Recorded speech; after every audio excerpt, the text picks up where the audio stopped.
Welcome back, folks. We got part 4 to my Battle of Brandywine, using GMT's Great Battles of the American Revolution. And this is the top of turn 3. And if you saw the last episode, we rolled initiative and found that the British are the initiative player. They go first in turn 3. And I've already placed their reinforcements on the map. Of course, that's done before there's any movement. And they have a nice stack here. This is the 3rd Brigade under Gray. Decent infantry and artillery will be coming up here. And also, over here, we got some more artillery, in this case, some Tories. We also have Fraser's Highlanders coming on point A, right up that road there, where Kniphausen originally entered the battlefield.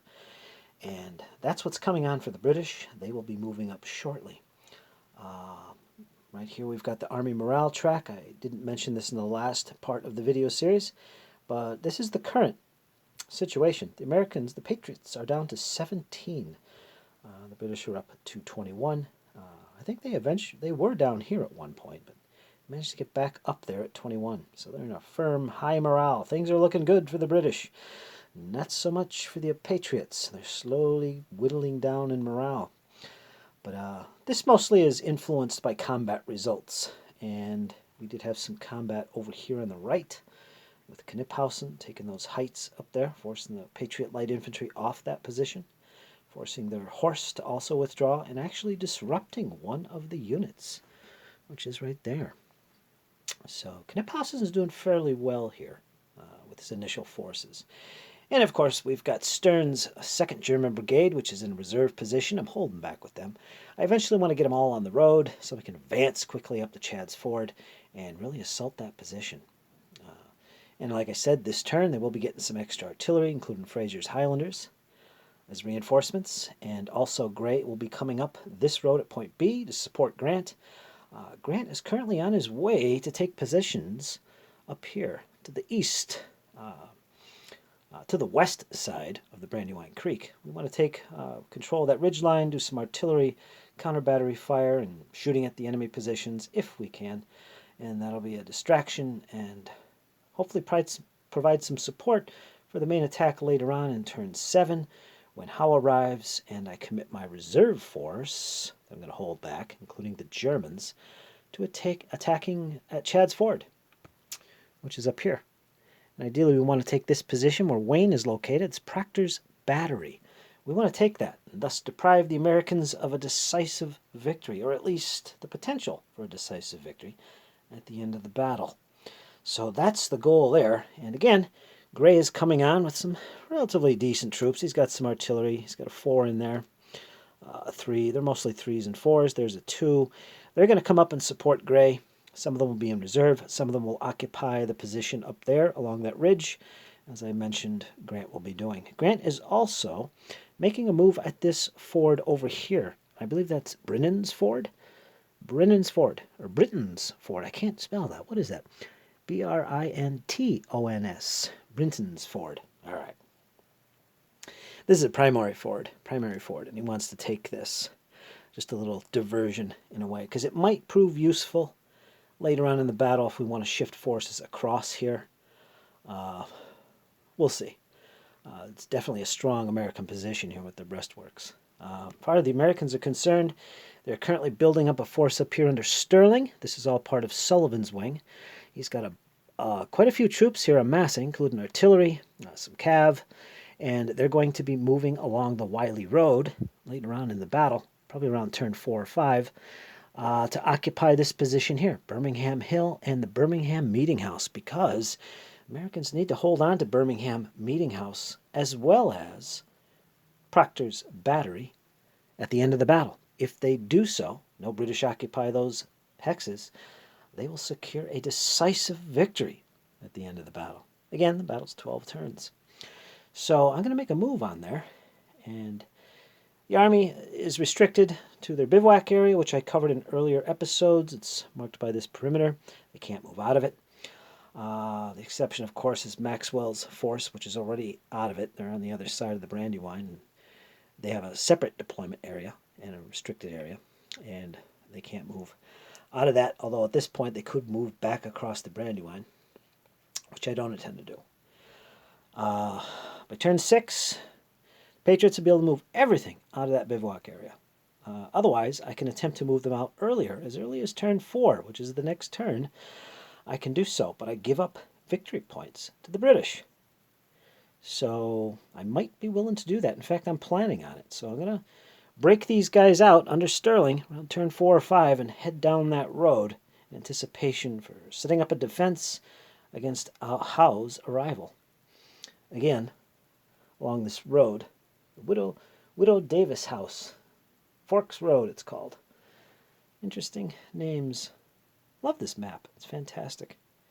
So yeah, folks, that's the situation. Now, again, British are up first. They're going to move. They're going to fight and all that. Patriots will be able to use their cannon for defensive fire purposes. And then we're going to go into the Patriots' turn. And they're going to get some reinforcements, as you can see over there on the left. Green will be arriving, along with that big stack of mostly 1s and 2s. I'm not sure if there's any 3s in here. There is. I see them. They'll be coming along up there. Point E, which is the ring road. So he's going to be entering play from there. That's green, proper. And so yeah, that's the situation. I'll get into the tactics for the Patriots when I get to their turn. I am thinking about a few options about releasing green early to cross the Brandywine. Again, I'd give up victory points to do that.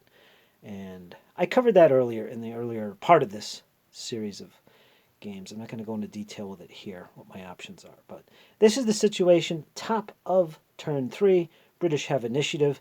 I'm about to bring on the reinforcements. And I'll show you how that goes and where the initial combats are going to occur. All right, the British have moved onto the battlefield. Again, top of turn 3. Some quick notes on changes and shifts.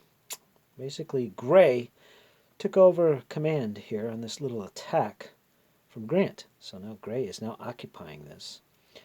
And I also have 2 units here launching this little quick attack. That's because he's a better commander. He's more suited to this type of task. Try and take out this unit here, push back the enemy, and gain control of this ford. So there will be a fight here. Also on this side, you can see the rest of Gray's 3rd Brigade have advanced forward. Got some cannon back here, amassing, and they'll be kind of a reserve, but I will be using some of his forces to fill in the gaps here. I'm just out of artillery range of the Patriot guns, except this battery of cannon, I believe. So there will be some defensive fire by the Patriots from this position, at least. They're 3 hexes away, and they can see each other. They're both on high ground. And I did a little shifting of the German brigade down here. Again, I'm holding back with them. They're not going to be attacking anywhere at this point. I'm just making some room here. Like I said, getting a little crowded. My fault, but that's okay. Also, we're going to finish off this unit of light infantry here. Kniphausen is leading the charge with his forces over here. So, yeah. Pulled back the Queen's Rangers. They're now protecting these guns. Not that there's any real threat, but these 3 regiments will be finishing these guys off, including Ferguson's rifles. I'm going to shoot with them, see what happens here. And hopefully we'll take up this position on the right, because I am somewhat concerned. I don't want a counterattack by the Patriots coming across the Brandywine, threatening the whole endeavor for the attack on Chad's Ford. So yeah, this has become more important at this point for the British. And we're going to prep our assault on Maxwell's position. He is pretty tight in here. He's behind some breastworks, some unit of light infantry. He's not a very good commander. He has no combat bonus to the combats. It's a 0. But nonetheless, he is there. Tactics cards can be used. Unless there's a special rule that says he can't, and I don't think there is. So yeah. But Kniphausen, he's got batteries here, he's got batteries here, and he's going to let off some artillery fire in the defensive fire phase of the Patriots' turn. So I'm anticipating that before we make the big attack. In other words, I'm in no big rush here to force things. I'm building up. I'm not anticipating any immediate threats from the Americans at this point. We've got them on the run on this side. So yeah. So that's the situation. And now, with that finished, we're going to do some combats. And I'm going to show you the results of that, as well as the results of the defensive artillery fire and the rifle fire regarding Ferguson's unit over here. He's the only rifle unit I see that can shoot this turn. So I can give you the results of that in a second, folks. Hang in there. All right, finish the combats. And this is the results so far. We'll start over on the left.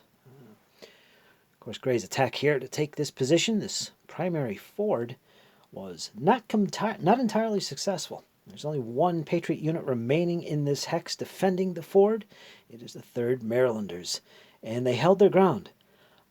They were not the lead unit in this combat.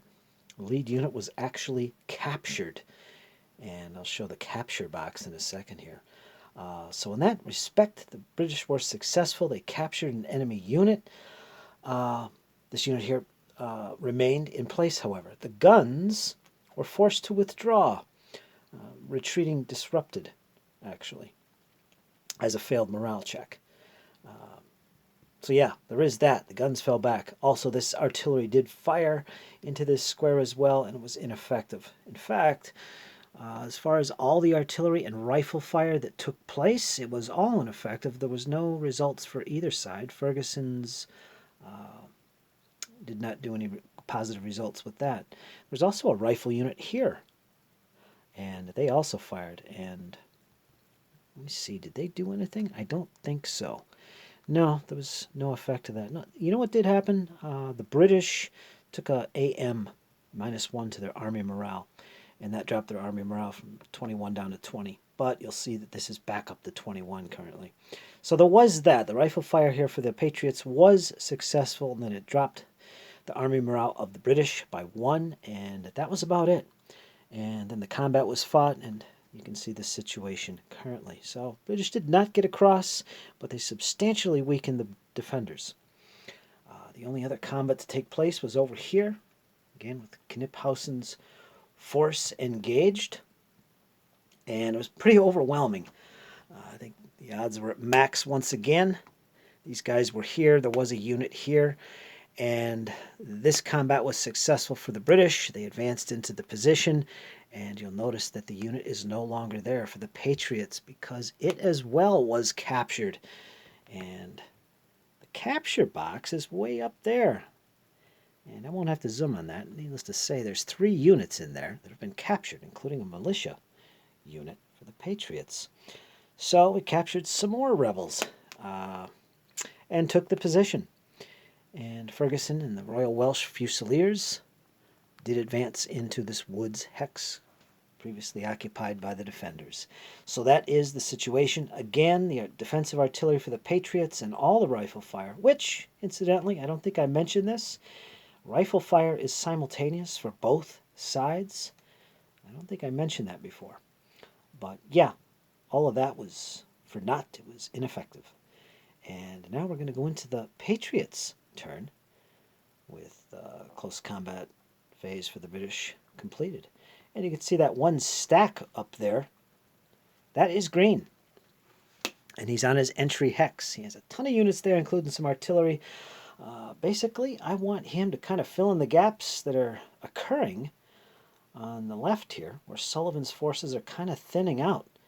In fact, the British are making a run for that position here and trying to get across. So it's a little bit of a concern. Sullivan can see this action as it takes place from this little high ground here that is behind some works.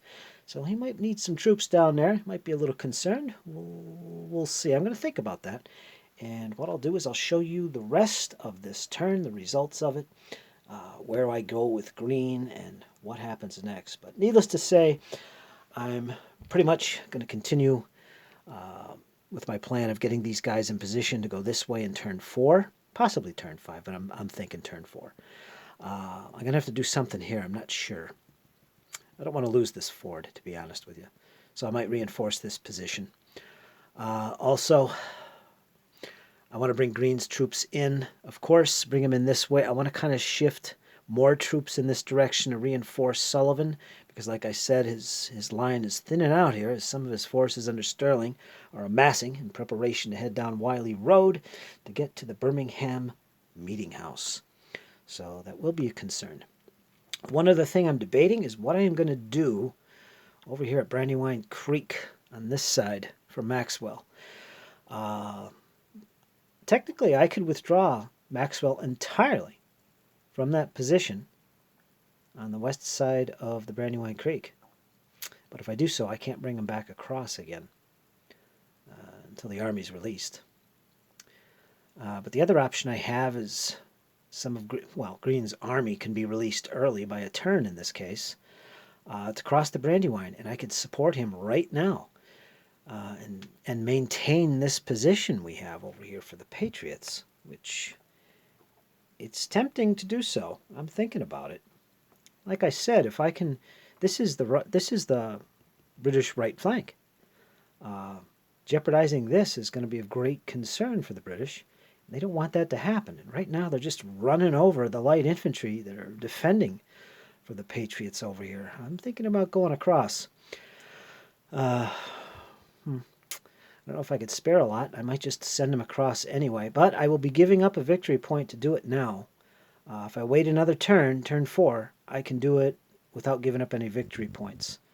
So I might do that. If Maxwell can hold out one more turn, I'll send those troops across, because I think it's a feasible plan to defend that side of the creek from the western side, basically around Maxwell's position. This is nice high ground and everything. It's going to constantly be a threat and a thorn in the side of the British. They want to get to the Chad's Ford. Obviously, if they can't get there this way, by direct route across that road, or pike rather, they're going to have to cross the river itself. And that's not a great position to be in for the British. So we'll see. That's the plan, and I'm going to go through this and show you guys the results of this and what I choose to do regarding Green's force over here, whether or not I'm going to cross them now or wait. So let's get to that and show you guys what happens. And before I get into that, I just want to mention one more thing. You'll notice the British have 2 momentum chits at the moment, and that was a result of, I think it was Kniphausen's combat up here. I think he rolled pretty high again. He scored pretty high anyway. I think he got an 11 on his roll. And well, let me look real quick. I know what odds it was. It was 4-1, and he got a 11. Well, that wouldn't be him. That would be a 2-step loss. No, actually, it would be, because he would get a chit for that. But I don't think that was the result. -2. I think it was a 10 result. Needless to say, somewhere it was either that combat or this one here. Substantial die roll of 10 plus. Earned another momentum marker for the Brits. So just want to point that out. They now have 2. The Americans have none. So the British are really kicking butt. All right, folks, let's get into the Patriots. All right, finish the movement and rally phases for the Patriots. And the Army morale. I did get 2 successful rallies of disrupted units, so this would actually go up 2 as well for that. You get, if you rally a unit from disruption, this goes up 1 for each, so it's back up to 18. And being down 16 was pretty bad. So yes, they're back up to 18. There's still high morale, considering everything that's going on here. Movement wasn't really too much. You could see this artillery did rally from its disruption. I did move this unit into a position. He was over here. He come down off the heights. He's going to kind of help reinforce this position. I don't really want to give a foothold to the British, and maybe even distract them a little bit by being a tough nut to crack. We'll see. Maybe they'll commit more troops to this little attack that they're doing there. So there's that. What else? I think Green, Green came on. He's basically didn't do a whole lot. He's located in this stack here with a bunch of the units he came on with from here. And he's currently on the pike. And right behind his forces, actually. He did get his rifle troops, again, using the pike for strategic movement. And one other unit, strength 3 unit, up to this position here. The Widow House, is that what it's called? Widow Chad House. All right. So he's right behind Wayne's position. I know it's hard to see. Let me come up a little bit. Kind of get a downward look at what's going on here. Yeah. that's the situation. So green came on with his troops, and they're basically located in this stack and right here. He's got some rifles in here and a strength 3 infantry unit as well.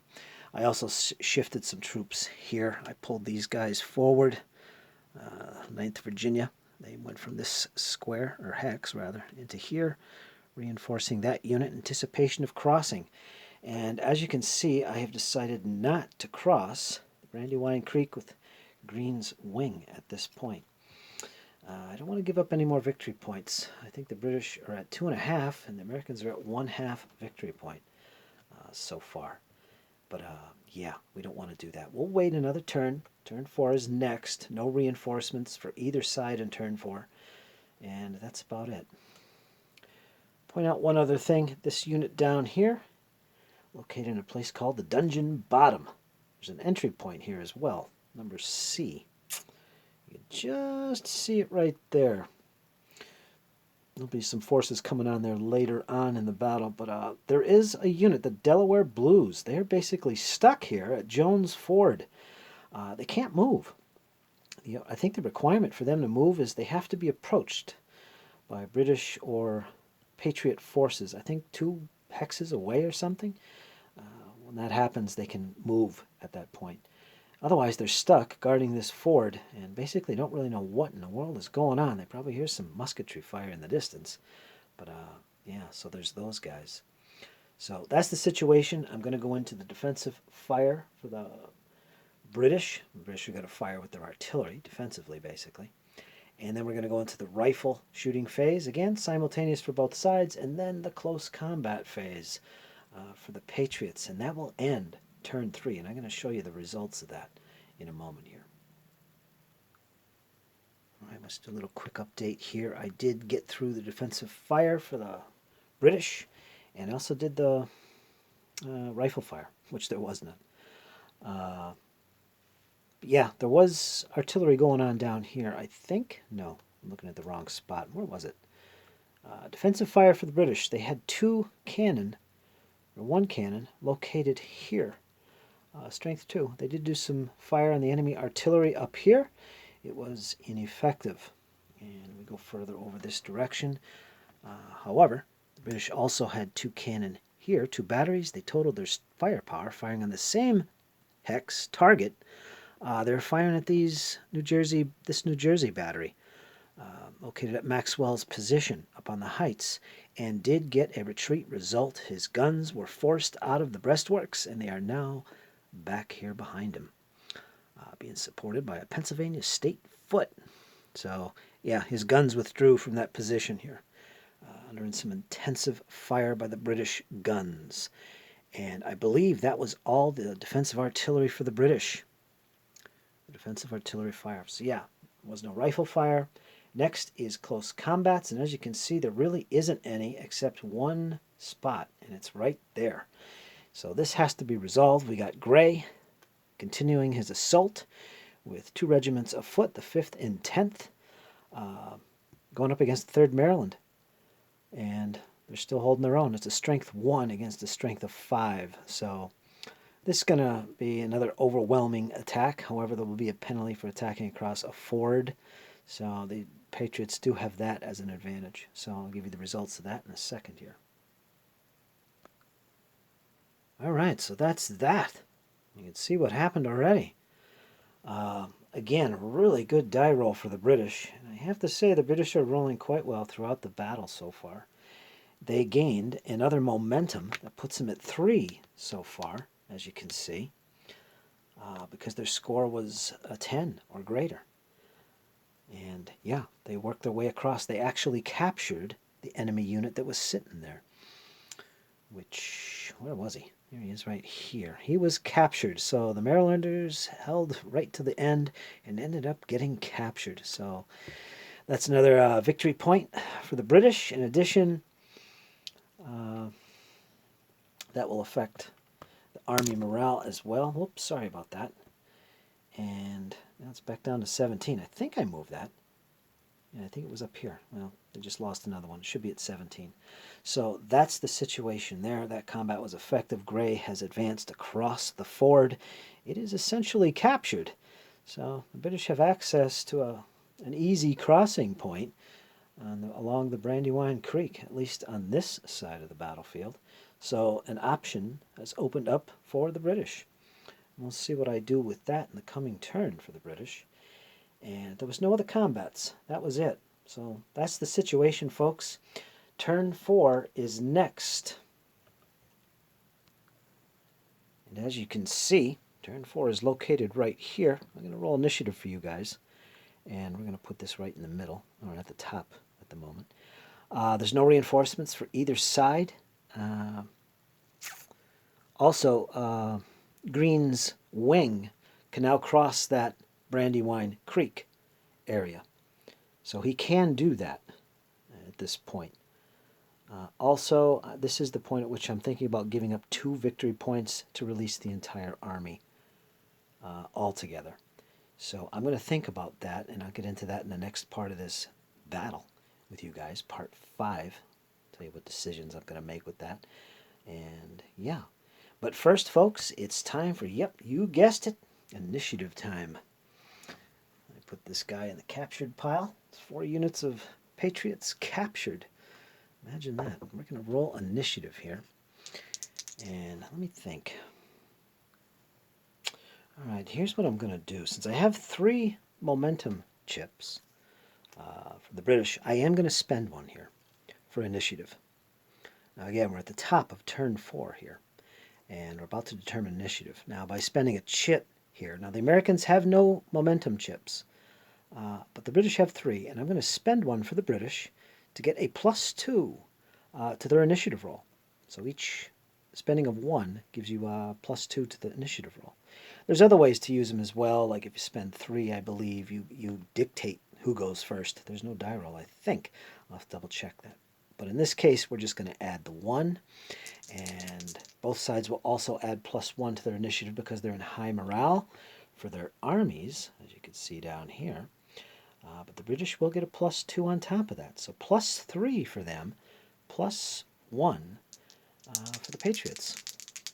Basically, the British want to get the jump here on the Patriots and go first. They want to get across that creek, take advantage of that, move their troops into position before the Patriots can react. So, 8 + 1 is 9 for the Patriots. 7, 8, 9, 10 for the British. So, yeah, if I got my math right, it was +3 for the British.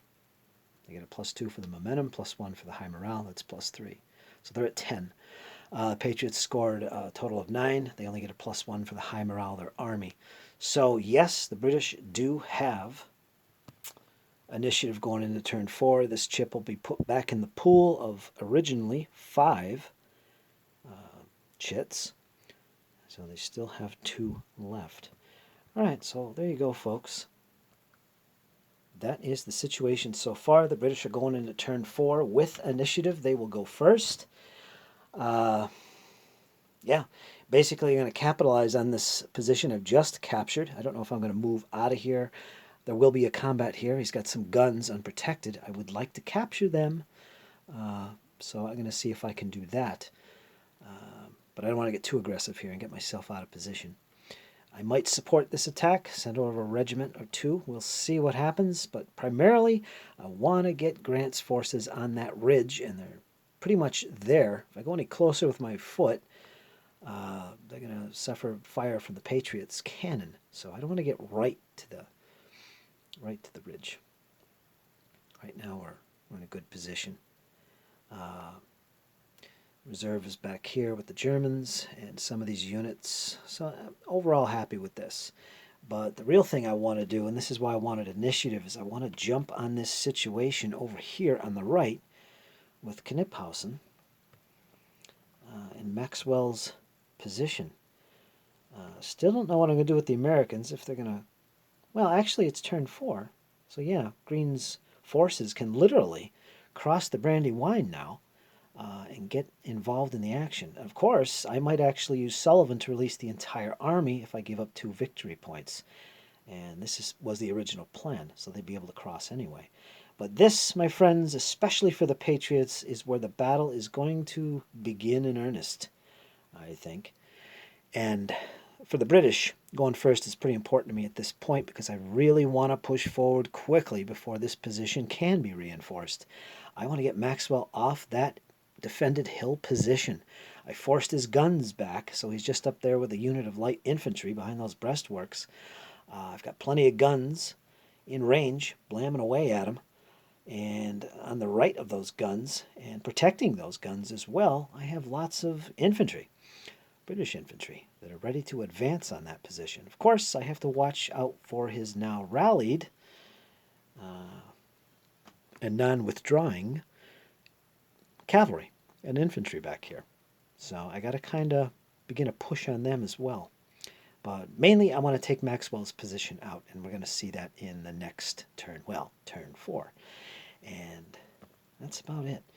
So there you go, folks. Another episode, another turn finished.